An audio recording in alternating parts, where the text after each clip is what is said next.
yeah, Aaliyah's untimely demise changed a lot in my mind. I was angry at first. Why is she so stupid? Why would she get on that plane with all that luggage? Why she gotta be so vain? The luggage could have came later. As much money as she had. But see, what nobody really got told about that story, and it's only been mentioned in a few documentaries, is that the reason why she was in such a rush to leave the island was because someone had called her and told her that Damon Dash had been in a nearly fatal accident, and he was on his deathbed, and she had to rush to Miami to be by his side. That's how much she loved him, and she was willing to put her life on the line for it. See, if somebody called me and told me that my husband was about to die, I would do whatever I got to do to get there. And from what I was also told from other people that was on the shoot, packing all that luggage on the plane wasn't her idea either. She was told, because the rap, the video had rapped, that all of their belongings had to leave right then, that she couldn't leave them behind, that nothing, they had to take everything with them, knowing that there was already almost 1,000 pounds worth of human on that plane, and then like 800 pounds of luggage. They said, well, if you got to go right now, you got to take all your stuff with you right now. And she was willing to risk it just to be with Dave. And I believe Dame, in the interview that he had done maybe 5 or 6 years ago, he said he never sent that phone call to summons her to Miami. He never had his assistant call her for any reason, and he wasn't even in Miami.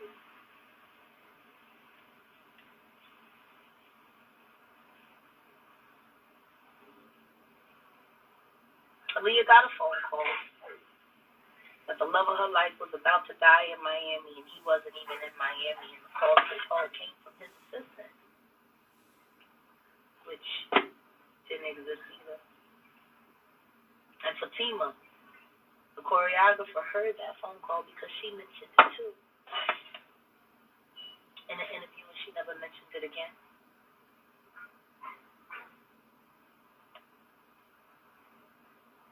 She got a phone call from a person that wasn't real about a situation that had never happened, being summoned to a place where her fiance was not, and forced to leave with all of her belongings if she left right there, which would put the plane in danger.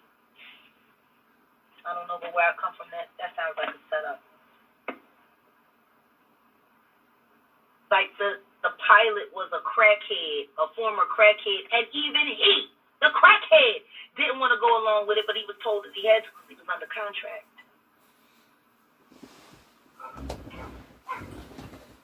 Somebody went through a lot of trouble to make sure that that girl got on that plane, and that plane,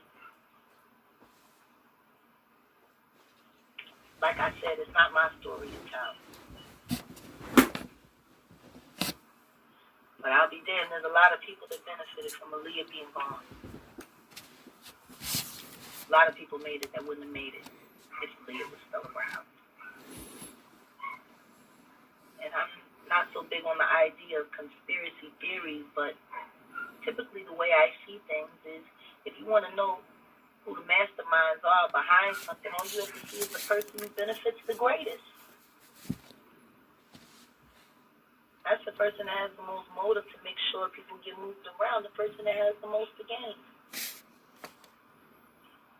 In this business, that could be anybody. On the wrong day, it could be everybody.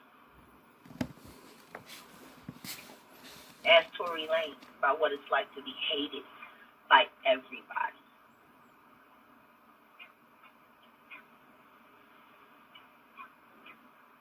People don't even know why. All right. That was former artist Jaguar Wright, and she was speaking on a lot of different things, and I happened to catch this video. Jaguar Wright had been speaking on a lot of different situation. She had made a little bit of noise last month when she came out and was talking about a bunch of different things, but I just wanted y'all to hear that part about what she said, because I just made a video about that, and that's why I, for the most part, people understood where I was coming from. Really, I didn't get as much backlash as I thought I might get, but then again, I was ready for it, and she mentioned the Tory Lanez thing. Now, in case you guys don't know, I made a video talking about the Tory Lanez, Megan Thee Stallion thing, and I gave my own perspective of the situation. And as I said before, I believe that Megan Thee Stallion I believe she's lying. We ain't seen no pictures.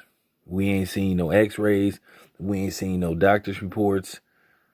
None of that stuff. I know she went on live before pointing the finger at Tory Lanez. But usually when somebody got a wound, they say, look, I'm going to let you see the wound.